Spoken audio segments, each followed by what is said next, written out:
Fidèles téléspectateurs, mesdames et messieurs, bonsoir et bienvenue sur Cherifla TV pour la grande édition. La promotion du genre dans notre pays vient de se concrétiser par un acte fort posé par le chef de l'État, Ibrahim Boubacar Keïta, à la veille de l'ouverture de la campagne électorale des communales qui se tiendront dans notre capitale. Les femmes candidates ont reçu des mains du président de la République un colossal chèque de 300 millions de nos francs CFA en vue de les laisser faire face aux dépenses inhérentes à la bonne tenue des élections. Amadou Kamara et Seydou Niari. L'occasion était bonne pour la porte-parole du caucus des femmes élues et candidates, Mme Sall Oumoussek, de dire toute sa fierté en remerciant particulièrement le président de la République pour les efforts considérables qu'il ne cesse de mener envers les femmes du Mali. Et ce dont d'abord, ce n'est même pas la valeur qu'il faut voir, mais c'est le geste que je trouve très éloquent, qui est une volonté manifeste du président de la République pour dire aux femmes, bien vrai qu'il a fait voter la loi 052 sur le quota des femmes, il est un des défenseurs des droits des femmes et cette matinée, ce matin, l'organisation de cette rencontre pour nous remettre cet appui est une réponse tout simplement à non seulement son engagement, mais sa vision aussi de la promotion de la femme, mais aussi l'accompagnement qu'il fait pour ces femmes battantes qui se sont toujours battues, qui ont toujours rêvé de voir ce jour se réaliser. Donc ce jour s'est réalisé. Aujourd'hui, on peut dire qu'avec ce quota, qui précise aussi la disposition sur la liste des femmes, oui, les 30%, mais dans des bonnes positions. Cela est très important parce que toute liste qui n'a pas respecté cette loi sera rejetée. Et moi je sais, et toutes les autres femmes, cela nous a permis au moins d'avoir des bonnes positions sur les listes. Donc cela va augmenter considérablement le taux des femmes élues. Cette bonne initiative, c'est une première, comme je dis, une première non seulement pour le vote de la loi, mais une première qu'un président de la République appelle toutes les femmes candidates du Mali sans distinction de leur apparence politique pour leur offrir son appui. Dans le but d'aider les femmes candidates à mieux préparer les échéances électorales du 20 novembre 2016, le président de la République Ibrahim Boubacar Keïta a honoré une promesse électorale en mettant la femme au cœur de toutes ses actions. Et cette cérémonie significative et symbolique à la fois de remise de chèques de 300 millions de nos francs CFA en est une parfaite illustration du président de la République pour magnifier la femme malienne. Une modeste contribution à vos efforts électoraux, en espérant que pour une fois, vous ne serez pas dans les profondeurs des listes,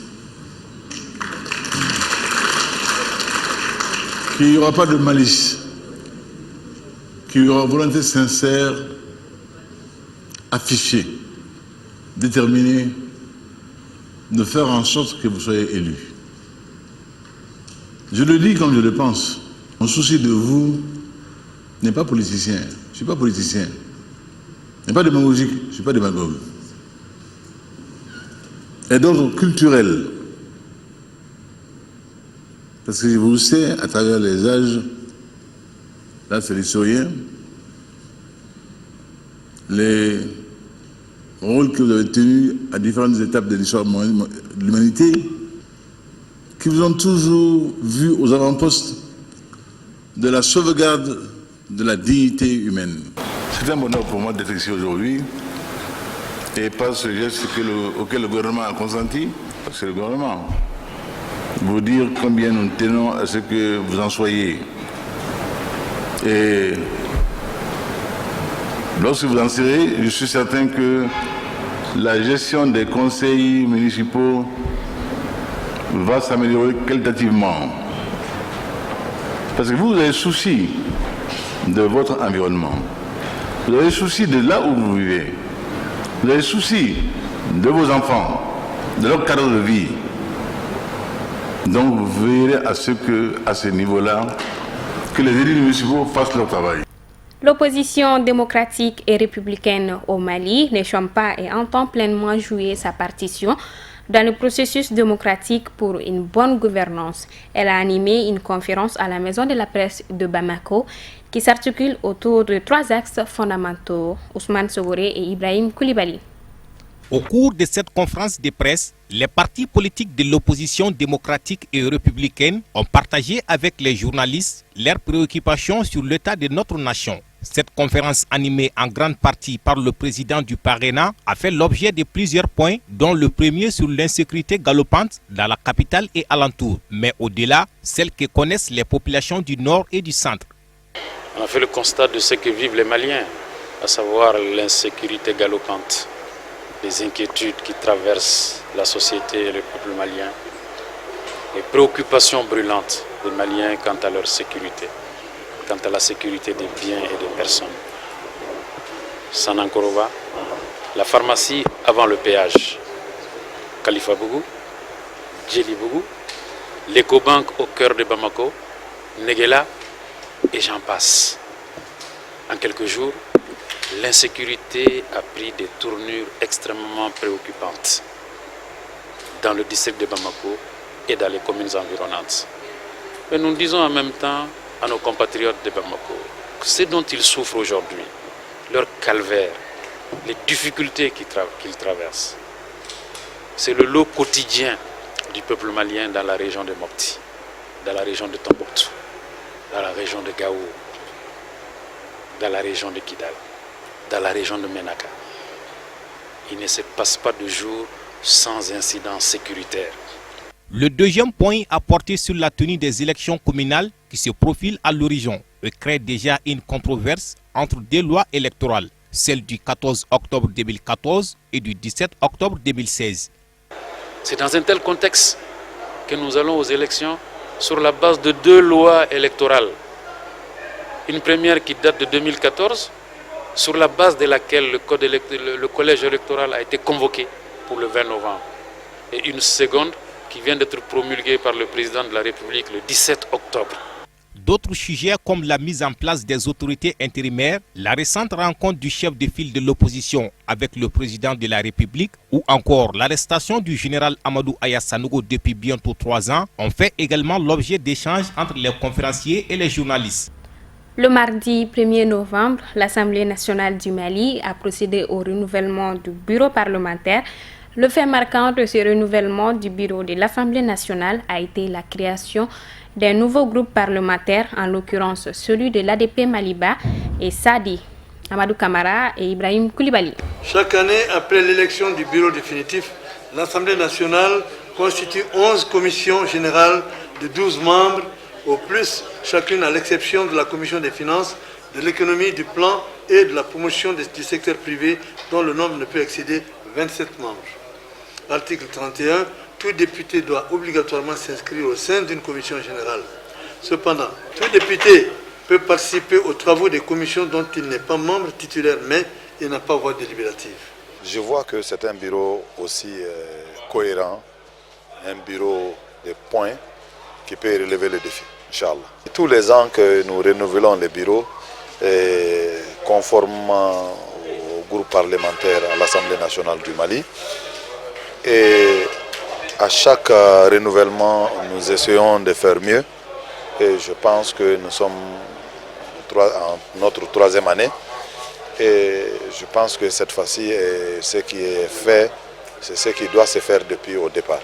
C'est un bureau qui a été mis en place en flagrante violation des textes de l'institution du règlement intérieur, notamment dans l'article 11, où il est clairement stipulé que le bureau de l'Assemblée nationale doit refléter la configuration politique de l'Assemblée nationale. Notre groupe parlementaire ADP Maliba Sadi, qui a 14 députés et qui a plus de députés même que le groupe ADEMA qui en a 13, nous avons constaté que l'ADEMA a eu une vice-présidence, ils ont eu une présidence de commission, et le groupe parlementaire ADP Maliba Sadi, qui a plus de députés, n'a eu aucun de ces postes. Donc cela viole intégralement le règlement intérieur. Mais ça ne nous surprend pas parce que voilà ces pratiques antidémocratiques où le fait politique a toujours été ignoré. c'est ce qui a motivé, entre autres, notre départ de la majorité présidentielle. La décision finale appartient toujours au groupe majoritaire, c'est-à-dire ceux qui ont plus de députés ou ceux qui se mettent ensemble. Donc la règle n'a pas été dérogée cette fois-ci, parce que le RPM étant le groupe parlementaire qui comporte le plus de députés, et ses amis étant aussi plus le RPM étant conscient de plus de députés que les autres, évidemment, la balance a penché de leur côté. Mais ce qui est inadmissible et qui est regrettable, c'est que le RPM, dans son attitude, vient de démontrer qu'en réalité, il n'a aucun sens démocratique. Il n'a aucun souci de l'équilibre des institutions, dans les institutions. Parce que le règlement intérieur est très clair. D'abord, ils ont battu nos prises de position à propos du règlement intérieur. Et je me souviens aussi qu'en 2007, quand je suis rentré la première fois dans cette Assemblée nationale, nous nous sommes battus pour que le règlement intérieur puisse dire que le bureau de l'Assemblée nationale doit refléter les différentes sensibilités au sein du Parlement. Cette année, le renouvellement a été très facile. Facile en ce sens que l'année dernière, il y a eu des échauffourées, comme vous venez de le dire, tout simplement parce qu'il y a eu des incompréhensions au préalable avant d'entamer les travaux proprement dits par rapport au renouvellement du bureau. Mais cette année, a priori, nous avons essayé de voir quels sont les enjeux par rapport à un renouvellement et nous avons priorisé la qualité d'abord de la prestation. Et en plus de cette qualité, nous avons voulu associer à la gestion de l'Assemblée tous les députés qui sont désireux vraiment de contribuer à leur façon. Et à l'issue de quelques 2 ou 3 réunions au niveau du groupe parlementaire RPM, qui est le groupe parlementaire majoritaire, la compréhension est venue assez vite et les uns et les autres ont compris l'enjeu qui est de donner un résultat. Et il y en a qui ont accepté de céder au profit d'autres qui sont venus dans le bureau. Par rapport aux différentes commissions, vous savez, à l'Assemblée nationale, on a 11 commissions permanentes et une commission de contrôle. Et sur les 11 commissions permanentes, je crois que le groupe RPM a 6 commissions. Je n'ai pas une grande analyse à faire parce que dans tous les cas, l'Assemblée nationale, tel que c'est prévu dans les statuts, dans le règlement intérieur de l'Assemblée nationale, le bureau se renouvelle en dehors du président de l'Assemblée nationale lui-même, se renouvelle chaque année. Et chaque année, c'est absolument beaucoup de tractations, chaque année, c'est beaucoup de négociations, chaque année, chacun veut rentrer dans le bureau. C'est à cause des avantages que le bureau accorde, c'est en raison de ça.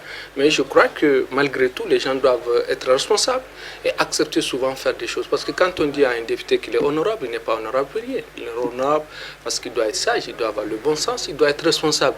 Et je crois que c'est souvent pas dans cette disposition de courtoisie, de civilité que le bureau se renouvelle. Et c'est ce qui fait que ça fait toujours beaucoup de bruit. Mais c'est normal, quand on vient à l'Assemblée nationale, on a besoin d'avoir quelque chose. C'est le minimum.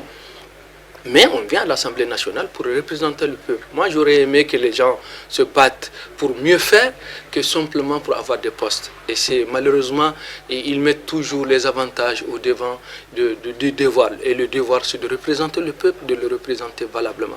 Les grands enjeux et priorités de la COP22 ont été dévoilés au cours d'un point de presse animé ce mardi 1er novembre dans la salle de réunion du secrétariat de la présidence à Koulouba.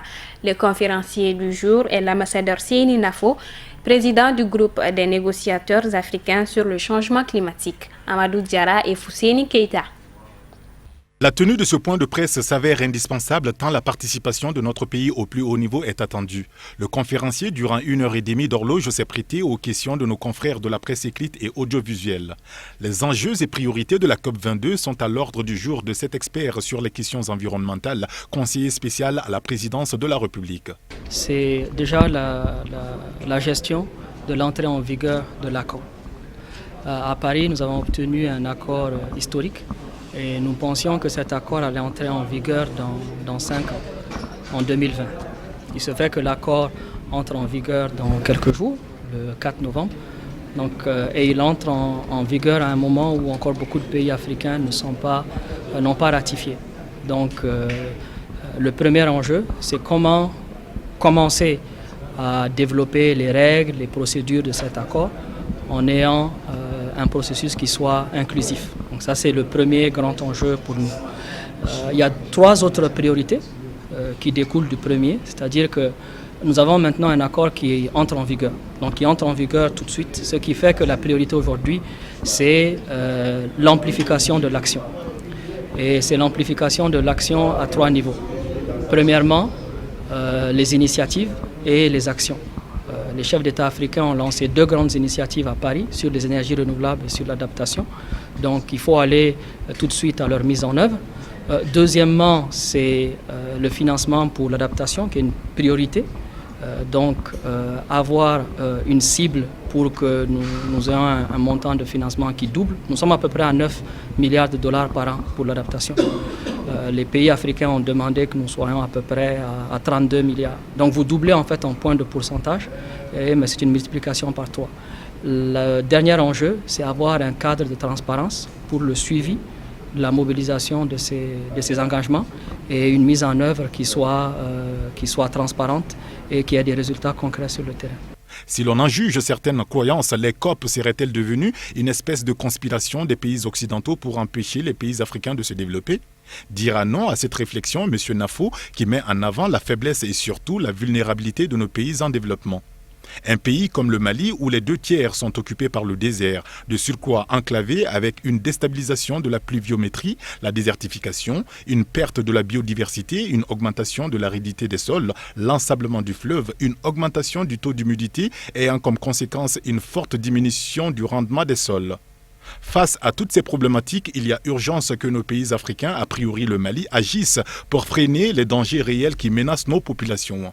Les probabilités statistiques nous révèlent qu'à cause justement de la hausse de la concentration des gaz à effet de serre, notre pays risque de vivre dans 10-15 ans une sécheresse sans précédent de type 74-79. La priorité numéro 1 pour le Mali, c'est premièrement de maintenir un groupe africain qui soit unifié, un groupe africain qui parle d'une seule voix. Le Mali aura l'honneur et le privilège de conduire dans les négociations l'Afrique. Donc ça, c'est d'abord notre première priorité. L'Afrique, c'est 54 pays, c'est un continent qui est avec des intérêts très divers. Ça, c'est notre première priorité. C'est la première priorité qui a été assignée par les chefs d'État aux négociateurs en chef que nous sommes. La seconde priorité, c'est, comme je le disais, les financements pour l'adaptation. Donc au lieu de défendre une thématique en particulier, par exemple que ce soit le Sahel, le lac Tchad, la Grande Muraille Verte, le bassin du Congo, le Zambèze, nous allons nous battre pour qu'il y ait un volume qui soit important, qui permette de prendre en compte l'ensemble des priorités des pays africains. Et le dernier point, c'est encore une fois le cadre de transparence. Il faut se rassurer qu'effectivement les financements annoncés soient mobilisés et mis en œuvre. Et pour ça, nous allons impliquer les ministres des Finances également. Madame Keïta Aminata Maïga, épouse du chef de l'État, a présidé ce mardi 1er novembre à la pose de la première pierre de l'unité de chirurgie cardiaque au Mali. Tata Touré et Mohamed Sidibé y étaient. Dans le cadre du développement de ses activités, l'hôpital Luxembourg a lancé les travaux de construction de son futur centre de chirurgie cardio-pédiatrique dédié à la chirurgie cardiaque au Mali. Cette nouvelle unité extension de l'hôpital mère-enfant, le Luxembourg, sera dotée de 2 salles de stérilisation et comprendra le réaménagement d'une salle d'hospitalisation pour le suivi post-opératoire des petits patients. Aujourd'hui, nous sommes là dans un cadre de pose de première pierre. Pose de première pierre d'une unité de chirurgie cardiovasculaire pédiatrique, nommée chirurgie cardio-pédiatrique André Festock. Parce que André Festock, c'est la donatrice, celle qui a donné quand même le financement aux partenaires de la chaîne de l'espoir. Donc l'hôpital mère-enfant, depuis l'an 2000, est dans cette dynamique. La dynamique quand même d'envoyer les enfants malades du cœur à l'extérieur du Mali pour se faire opérer du cœur. Mais malheureusement, la liste ne s'arrête pas d'allonger et le plateau technique malien ne permet pas la prise en charge sur place, ce qui nous a vraiment poussé à chercher le financement afin quand même d'avoir le même plateau technique chez nous, à faire le même transfert de compétences pour que des Maliens puissent prendre les enfants malades du cœur sur place et que l'intervention du cœur ouvert soit une réalité au Mali.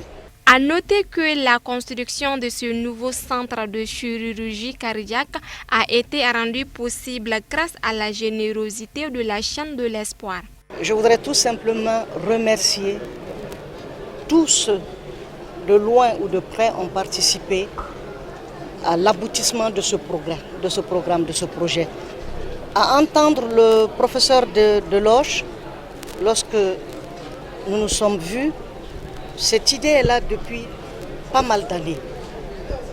Et c'est aujourd'hui, et peut-être après, je dirais peut-être 30 ans, ou même plus, qu'on voit se réaliser ce programme. Cela ne devrait plus se passer ainsi dans notre pays au Mali. La santé, c'est le développement, surtout la santé des enfants. Ce sont les adultes de demain. Donc, le fait que ça ait pris tout ce temps pour que le projet soit réalisé doit nous interpeller tous. Parce que tout ce qui se passe, nous y contribuons un peu tous, soit de loin ou de près. Donc en tout cas, remercier la ténacité, de la persévérance des acteurs. Je voudrais dire le professeur Diarra, on a parlé du professeur Koumaré, le professeur Deloche, pour avoir enfin pu réaliser ce programme. Et bien sûr remercier la généreuse donatrice, parce que sans elle, rien n'aurait pu se faire. Et surtout le professeur Deloche qui a finalement préféré le Mali. Il aurait pu aller dans d'autres pays africains, mais il a voulu le Mali, comme il a dit, il a un cœur malien. Merci à tous, merci à tous ceux qui ont contribué de loin ou de près pour la réalisation de ce programme. Mais surtout, lancer un appel, le ministre l'a dit, aux parents, parce qu'il y a effectivement une santé en amont. C'est une réalité. Il faut que nous puissions faire la santé préventive. Lancer également un appel à tout le personnel de la santé de s'engager résolument. C'est un sacerdoce, la santé. Je crois qu'il faut absolument que les médecins, toute l'équipe sanitaire se sentent concernés par la santé au Mali. Les généreuses donations du professeur Deloche ont permis des soins hors de portée à des familles d'enfants malades du cœur. Nonobstant cela, la liste d'enfants malades du cœur ne cesse de s'allonger pour dépasser depuis bien longtemps les 2000 enfants. Une liste d'attente n'est pas une salle d'attente. Une liste d'attente, c'est un chapelet de malheur. Ce don va servir à construire un centre de chirurgie cardiovasculaire, pédiatrique et de réanimation. Le 2 octobre 2015, un enfant ayant bénéficié d'une opération gratuite grâce à la chaîne de l'espoir a dédié au cours de cette cérémonie pour rendre hommage à l'hôpital mère-enfant.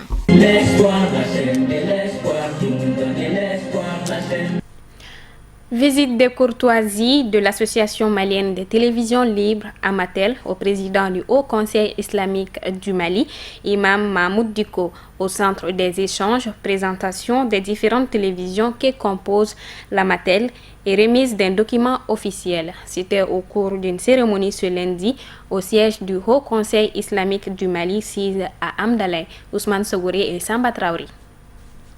Après leur visite effectuée chez le guide spirituel des Ansars, Seyd Chérif Ousmane Madan Aïdara, les membres responsables de l'Amatel se sont rendus au siège du Haut Conseil islamique du Mali pour une rencontre avec le président de cette institution afin de solliciter ses bénédictions et de pouvoir l'informer des missions essentielles de l'association. Une rencontre au cours de laquelle un document capital de l'association a été remis à l'imam Mohamed Diko. C'était une visite de courtoisie au président du Haut Conseil islamique pour d'abord lui présenter l'association l'Amatel, Association malienne des télévisions libres. Nous avons jugé nécessaire qu'il était de notre devoir, en tout cas au niveau du champ télévisuel, de prendre contact, de nous unir autour d'une association. Et c'est cette association qui a vu le jour et présidée par M. Aïdara, Et cette association regroupe aujourd'hui 23 télévisions privées au Mali. C'est vous dire combien le champ télévisuel au Mali est un champ très fertile, un champ très dynamique, et lequel champ aussi a besoin à la fois de dynamisme, de travail professionnel, mais aussi de dynamique unitaire. C'est dans ce cadre que l'Amatel a jugé aussi nécessaire de venir présenter son bureau, ses objectifs, ses initiatives au président du Haut Conseil islamique. Le président du Haut Conseil islamique a salué cette initiative de l'Association malienne des télévisions libres en estimant que c'est une marque de considération à son endroit. C'est une bonne chose, c'est une bonne initiative de faire ce regroupement et de créer cet ensemble qui permet vraiment à la télévision libre et aux médias libres de façon générale de se mettre ensemble. Je crois qu'aujourd'hui, si vous êtes ensemble, chacun, vous pouvez bénéficier des expériences des uns des autres. Et puis, c'est une nouvelle démarche, c'est quelque chose qui vient d'être commencé dans l'espace audiovisuel du Mali. Il est bon que les gens se mettent ensemble. Je crois que c'est une très bonne initiative que nous saluons et que nous encourageons. Et comme je l'ai dit au début de mes propos, nous sommes là à votre disposition parce que pour nous, imams ou prêcheurs ou quelqu'un d'autre, aujourd'hui, on ne peut pas aller sans les médias.